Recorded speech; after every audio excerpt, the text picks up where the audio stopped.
Y ya estamos en contacto con el coronel Carlos Pisolito.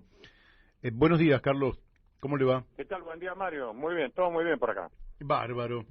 Bueno, Carlos, yo quería preguntarle a usted por el tema militar. Es decir, todos sabemos que cuando se desata una guerra, cada una de las partes siente que el derecho, la justicia, la dignidad, incluso Dios, está de parte de una de ellas. Cada una siente que todo eso le pertenece y que el otro es el enemigo que pone en riesgo mi integridad, pone en riesgo mi seguridad, pone en riesgo mis bienes. Dejando de lado todo esto que efectivamente hace y es un componente esencial de la guerra, me gustaría situarme en el terreno militar, donde la información que a mí me llega, que supongo debe ser equivalente a la de cualquier ciudadano común, donde de un lado dicen que están ganando y del otro lado también dicen que están ganando, me gustaría si usted puede hacernos una cierta evaluación sobre el destino militar de esta guerra, si finalmente se va a resolver en el campo militar o habrá una intervención anterior de naturaleza diplomática que dé por tierra con las hostilidades y llegue a la mejor solución posible. ¿Qué evaluación podemos esperar que nos haga usted, coronel? Mario, en principio obviamente estoy de acuerdo con tu excelente introducción, es así. La guerra es eminentemente un hecho moral, pero vos me haces una pregunta que me lleva a mis conocimientos operacionales, técnicos. De ese punto de vista, lo que yo te puedo decir, que la guerra, como un conjunto, para los especialistas, se divide en campañas. Dentro de una guerra hay diferentes campañas. A veces, caso Malvinas, la guerra hay una sola campaña. Pero en una guerra de esta naturaleza hay varias campañas. Ajá. Yo, antes de tu llamada, me puse a ver, antes de que se disparara el primer disparo, el 24 de febrero, me puse a ver lo que yo había escrito, lo que había dicho, y yo había previsto 3 campañas. Ya se han cumplido 2. La primera, tal cual la denominó Vladimir Putin, era una operación militar especial que tenía una finalidad, que era recuperar las provincias prorrusas del Donbass, desmilitarizar Ucrania y desnazificar Ucrania.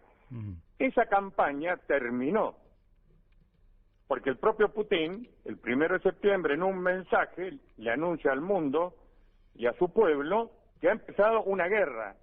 Es decir, termina una campaña y empieza otra, que es la que estamos en desarrollo en este momento. Esa guerra, desde el punto de vista militar, es una guerra de maniobras, para que la pueda entender la audiencia, es lo más parecido a lo que sucedió en la Segunda Guerra Mundial. Es decir, ya no se enfrentan fuerzas ligeras, irregulares, con poco armamento, con poco apoyo de fuego, sino que se enfrentan ejércitos completos, con divisiones blindadas, acorazadas, se comienzan a bombardear objetivos estratégicos como son las ciudades, las centrales nucleares. Estamos en el medio de ese desarrollo. Mi apreciación militar, la guerra es lo más impredecible que hay, es más impredecible que el fútbol. Con eso te digo todo. Mi juicio profesional es que al momento Rusia tiene todos los elementos, o casi todos, para ganar esa segunda campaña. Pero, como decía mi abuela, y muchas veces lo repetimos, el diablo está en los detalles y mete la cola. Porque la tercera etapa que yo mencioné, o analicé, es una guerra nuclear. Y lamentablemente ha comenzado ha salido de una posibilidad y ha entrado en una probabilidad. ¿Por qué? No es una cuestión, digamos, caprichosa. Es por los actores. Es decir, acá hay que entender que si en la primera campaña, que era una guerra híbrida de baja intensidad, se enfrentó Rusia con Ucrania, en esta segunda campaña que está en desarrollo, ya no está sola Ucrania. Obviamente ha sido asistida en forma intensa por la OTAN y por los Estados Unidos. Claro. Y las amenazas, creo que vos estás al tanto, han cruzado de uno y otro lado de la valla. Es decir, que ahora estamos concluyendo, o a la espera de la conclusión de la segunda campaña, y todos cruzando los dedos para que no se desate la tercera campaña.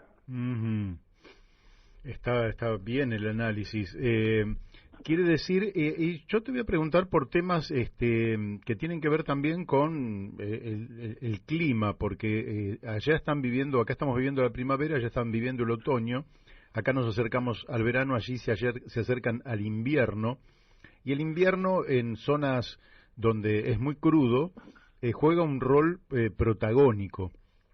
¿Cómo ves vos que vaya a jugar la cuestión climática? Porque uno también piensa que en un invierno, que fue el 24 de febrero de este año, se inició la guerra, pero ya en la salida del invierno. Ahora vamos a entrar al invierno. ¿Cómo puede jugar esto para uno y otro lado antes de entrar en el tema de la tercera campaña, de que después te voy a preguntar algo más?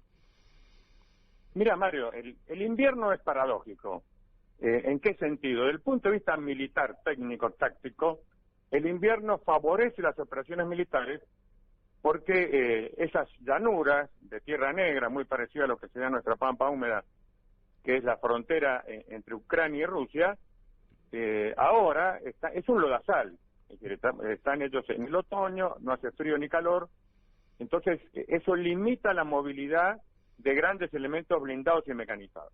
Uh-huh. Cuando el terreno se congele, que puede ser fines de octubre, noviembre, diciembre, eso va a favorecer, es mi criterio, una ofensiva rusa que justamente se une a esa movilización general que anunció el presidente Putin de 300.000 hombres y que se estarían reuniendo en distintos lugares en concentración para cuando estén los caminos, digamos, hechos de hielo, que es como si fuera un cemento, avanzar y concretar esa maniobra.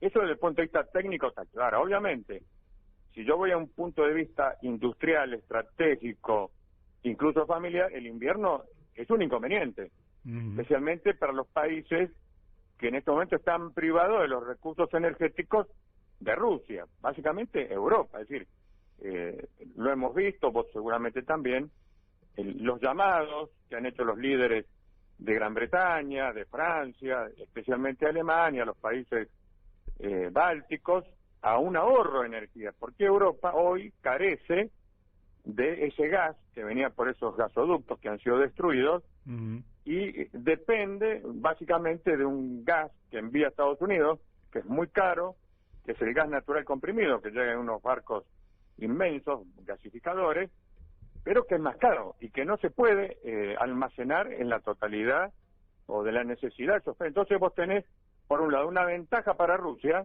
del punto de vista técnico-táctico, porque es la que tiene mayor cantidad de medios, militares me refiero, y una desventaja para aquellos hogares, fábricas, que necesitan del gas para mantenerse caliente o incluso para producir.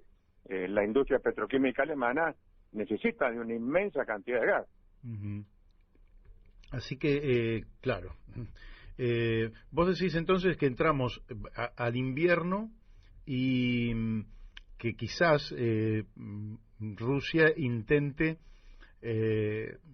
terminar con esto, vaya a saber cuál es su suerte, pero para que eso ocurra, ¿no tiene que producirse alguna de estas dos cuestiones o quizás tres cuestiones?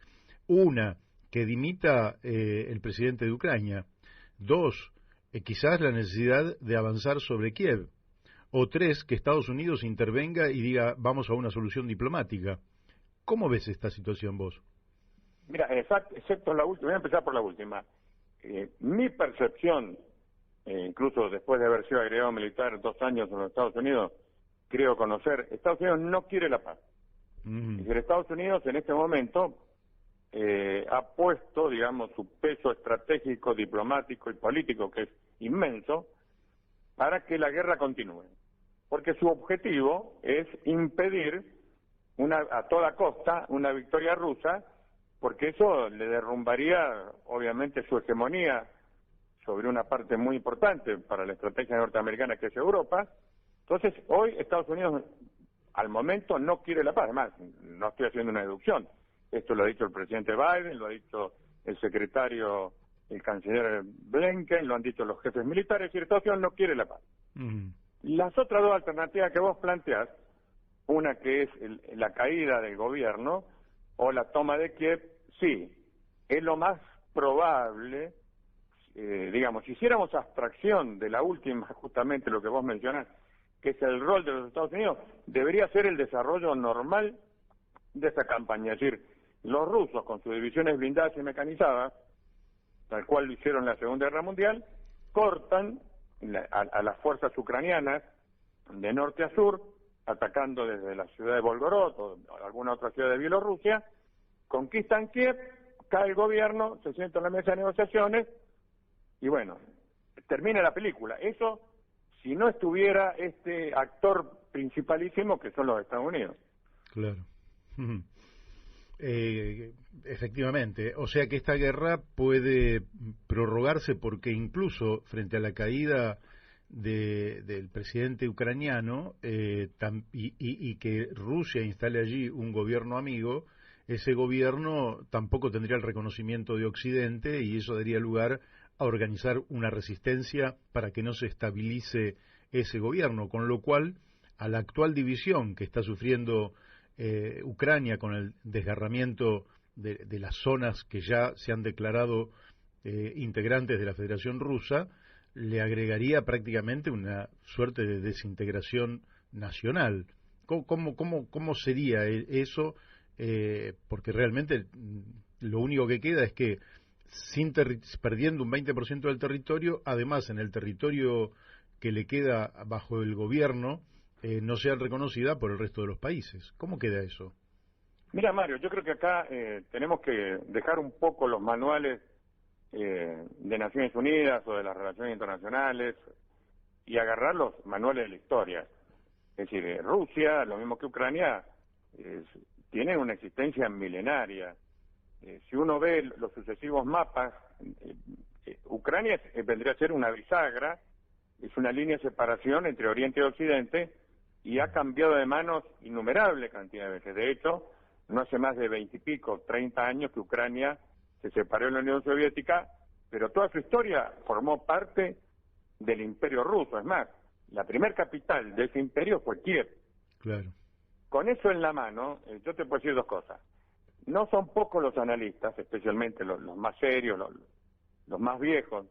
Voy a citar a uno, que es Henry Kissinger, que sostienen que Ucrania, a ver, tantas veces le pasó en la historia, esto es duro decirlo, pero es así, tiene que aceptar su suerte de ser un estado tapón entre dos culturas, entre dos hegemones, y bueno, le ha pasado a Polonia, le ha pasado a Alemania, le ha pasado a todos los países europeos en algún momento de su historia. Bueno, eso que parece una cosa tremenda, y lo vemos desde el punto de vista de un soberanista, digamos, de un país independiente como somos nosotros, suena terrible, pero es básicamente lo que ha pasado a lo largo de la historia. Y otro segundo dato que no lo hemos mencionado, que hay que ver cómo juega, que está comenzando a jugar ahora, es el cansancio de las poblaciones europeas. Me refiero a las que integran la OTAN. Todos los días hay manifestaciones, hay proclamas, hay incluso incidentes graves en contra de este alineamiento automático contra Rusia, porque, a ver, si yo soy un Doña Rosa alemana y me dicen que me voy a tener que bañar una vez por semana, que tengo que bajar mi calefacción a menos de 20 grados para ayudar a Ucrania, y va a llegar un momento que esto no me va a gustar, es decir, no le está gustando. Entonces, hay que ver cómo reaccionan, están reaccionando mal, estas poblaciones. Una cosa es la dirigencia, que ha expresado en forma muy categórica y dura su alineamiento con los Estados Unidos y en contra de Rusia. Ahora, el pueblo llano, la gente que no tiene un interés geopolítico ni político y que tiene que llegar a fin de mes, bueno, no sé si ustedes han hecho alguna nota, pero las tarifas de los servicios energéticos en Europa se han multiplicado por varios números, por 10, por 12, por 20. Entonces, eso está generando una tensión. Es más, si esta guerra se prolonga, viene ahora el invierno, hay que ver, bueno, está el caso reciente de la Gran Bretaña, que le ha durado 44 días un primer ministro. Sí. La nueva primer ministro italiana, Macron, que también está sufriendo embates sociales en las calles. Es decir, eso también es un frente muy difícil de evaluar, pero en alguna medida hay que poner sobre la balanza. Ujú. Carlos, antes de ir a la tercera campaña que mencionaste vos, me gustaría correrme un poco al oriente y observar, porque lo veo relacionado con la tercera campaña, lo que está pasando en Taiwán. Es decir, en Taiwán, bueno, la Nancy Pelosi, que es la principal congresista, la más conocida, casi conocida como un presidente de los Estados Unidos, a pesar de que pertenece al Poder Legislativo, fue de manera provocadora a Taiwán. Para China esto fue una ofensa porque, por un lado, lo consideran territorio propio y una injerencia en los asuntos internos de la nación china.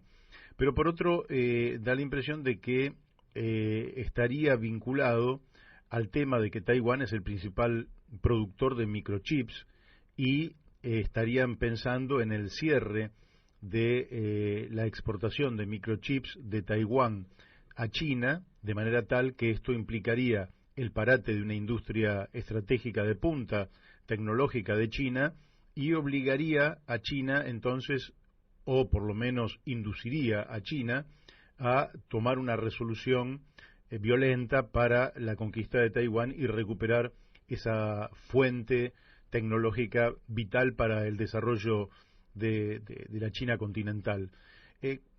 ¿Cómo ves ese episodio? Mira, es muy acertado el resumen que vos haces. Es una gran interrogante. A ver, muchos analistas no dejan de ver un gran paralelismo entre lo que ha sucedido en Ucrania, es decir, Rusia reivindicando un territorio de consideración propio, a la posibilidad de que lo haga China. Al respecto, esto es muy reciente, Sí. en el último discurso de Xi Jinping, él ha mencionado dos cosas que son muy importantes. La primera, ha reivindicado la unidad China, como nosotros reivindicamos Malvinas, pero más importante que ello, ha dicho que no va a renunciar al empleo de la fuerza militar si es necesario para lograrlo. Es decir, no lo ha prometido, pero no lo ha descartado. Y hay un incidente menor, que un viejo dirigente que estaba sentado ahí durante el discurso de Xi Jinping, vos lo habrás visto, Sí. Xu Yantao es escoltado, digamos, no digo la palabra echado, pero se acerca bastante, lo levantan de la silla y se lo llevan. Y esto se hace, en el régimen chino no vuela una mosca sin que no lo apruebe el Politburo. Es decir, fue un acto intencional, es decir, frente a las cámaras occidentales se lo levanta y se lo saca. Una interpretación que hago yo, que no es la única, este señor, que fue antes presidente del Partido Comunista, es el que ha levantado la bandera de un acercamiento a Occidente, de una política no tan dura hasta Taiwán. Es decir, yo lo veo desde el punto de vista de Xi Jinping, él está mandando un mensaje. Si delante de todas las cámaras lo saco a la persona que tiene la postura contraria a mi beligerancia o mi postura dura con Taiwán, bueno, estoy mandando un mensaje duro. Ahora, dicho esto, lo que yo sigo, que son las publicaciones militares chinas, ellos reconocen que no necesitan del empleo militar, que es solo una cuestión de tiempo, que ellos a través de la tremenda magnitud de su economía, de sus negocios, de su diplomacia, vos acabas de mencionar recientemente la industria que es muy importante, los microchips, no cabe duda que hoy hay una tremenda interpenetración entre lo que es la economía de la China continental, de la denominada Taiwán o China nacionalista. Es decir, es muy difícil hoy, con un cuchillo, separar las relaciones empresariales, científicas, tecnológicas que hay entre esas dos naciones. Claro. Es decir, por eso que los chinos, a ver, aparte yo creo que esto hace un poco a la filosofía del poder chino, que tiene 5.000 años, sabemos que han invadido muy pocos países a lo largo de su historia, y que más se han basado en su cultura, en su diplomacia, en su poder económico, contrario a los Estados Unidos, que es un país beligerante, que ha invadido decenas de países en los últimos años. Yo creo que China no necesita hacer un movimiento militar para que esa pera madura, que es Taiwán, le caiga en las manos, es cuestión de tiempo. Ahora, volvemos a lo que decíamos antes, el diablo puede meter la cola. Yo sé, porque he tenido contacto con militares chinos, ellos han estudiado profundamente nuestra campaña de Malvinas, porque ven muchas similitudes en estas situaciones. Un continente, una isla, si bien la isla de Taiwán está mucho más cerca, bueno, sería una campaña aeronaval en alguna medida similar a la que nosotros libramos contra Gran Bretaña. Entonces, no se puede descartar, no creo que sea lo más probable una acción militar china sobre Taiwán, pero no se puede descartar. ¿Por qué? Esto es así, eso depende de la decisión, en este caso, de una persona, que es Xi Jinping. Claro. Que lo mismo que Vladimir Putin no está en un estado, digamos, deliberativo o una democracia, digamos, parlamentaria, sino que es, no digo un dictador, pero se acerca bastante. Concentran todo el poder. Te hago la última, y dentro de un tiempo te vuelvo a molestar, pero que tiene que ver con eso de la tercera campaña. Vamos a un escenario posible. Durante justamente los próximos meses hay un intento de tomar la ofensiva militar. Volvemos al este europeo, ¿no? Se toma la ofensiva militar, pero esa ofensiva significa una resistencia feroz, además fortalecida por la OTAN, por los propios Estados Unidos, lo que representa un debilitamiento en el stock de armas, en la imposibilidad material de producirlas en cantidad y calidad suficientes para abastecer el frente, un debilitamiento, no sé, llamarle táctico o estratégico, y la tentación de, ya visto que las armas convencionales no dan respuesta, la tentación de ir a armas nucleares. ¿Vos ves que esta tercera campaña que vos habías mencionado puede acrecentar las posibilidades de su inicio en tanto y en cuanto no se logre una resolución más o menos rápida, y cuando digo rápida digo en meses, ¿no?, al conflicto? Mira, sí, parcialmente sí. Ahora, no creo que esa iniciativa corra por parte de Rusia, por varios motivos. Primero, al momento de hoy, Rusia no ha dado evidencias, como se ha anunciado tantas veces, creo que desde el primer día, de quedarse sin munición. Eso no ha ocurrido. De hecho, sigue usando una gran cantidad de municiones, incluso municiones inteligentes. Lo segundo, que es una cuestión técnica, lo que vos describís, que es el empleo de una bomba nuclear táctica, si una bomba de bajo poder, usada básicamente contra una concentración de tropas o un nudo logístico, una cosa por el estilo, hoy no es necesario. Estos misiles que usa Rusia, que son altamente precisos, los hipersónicos, prácticamente tienen la misma efectividad que una bomba nuclear táctica, es decir, no la necesitarían. Ahora, dicho esto, yo te pongo otra información, que es del día de ayer. El canciller Lavrov, el canciller ruso, acaba de manifestar, tras una denuncia que ha hecho en Naciones Unidas, una comunicación que ha tenido incluso con sus pares de Ucrania y de Estados Unidos, la posibilidad de que Ucrania detone lo que se denomina una bomba sucia. ¿Qué es una bomba sucia?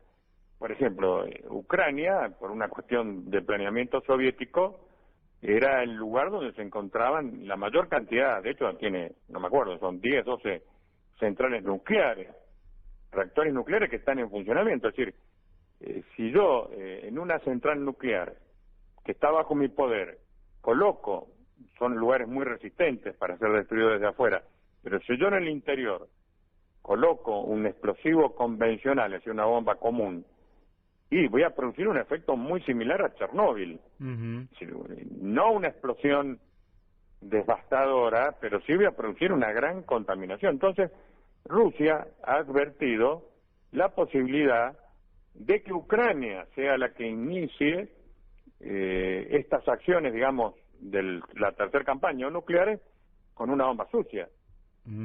A ver, yo no veo que Rusia tenga la necesidad militar de usar, a ver, lo ha dicho el presidente Putin y está en su doctrina militar, ellos usarían armas nucleares no ya a nivel táctico, sino a nivel estratégico, que son las bombas misilísticas que impactan en ciudades como Londres, Washington, París, en caso de que su supervivencia nacional se viera amenazada. Esa es la tercera campaña a la que yo me refiero, no al uso de armas nucleares tácticas que básicamente no modificarían la situación sobre el terreno. El temor sería una guerra nuclear global, estratégica, que involucraría al lanzamiento de misiles intercontinentales. Sí, es decir, lo que tantas veces hemos visto en las películas y que nos parece un apocalipsis, una locura, lamentablemente hoy, si me tengo que guiar por las amenazas, porque lo ha amenazado Putin, y la ex primer ministra del Reino Unido, Liz Truss, dijo lo mismo: si tengo que apretar el botón, voy a apretar el botón. Estados Unidos ha sido más cauto, ha sido más tranquilo, pero en alguna medida ha respondido de forma similar. Entonces, este es como el truco, es un juego de amenaza. Esperemos que no estén cantando Falta Envido, pero nadie lo sabe. Esa es mi opinión, Mario. No tengo lamentablemente una bola de cristal. Claro, claramente. Carlos, te agradezco muchísimo la amabilidad que tuviste y seguramente dentro de no tantos días te vuelvo a molestar. Bueno, esperemos que sea con buena noticia. Ojalá que sí. Bueno, la paz para el mundo. Un abrazo. Un fuerte abrazo.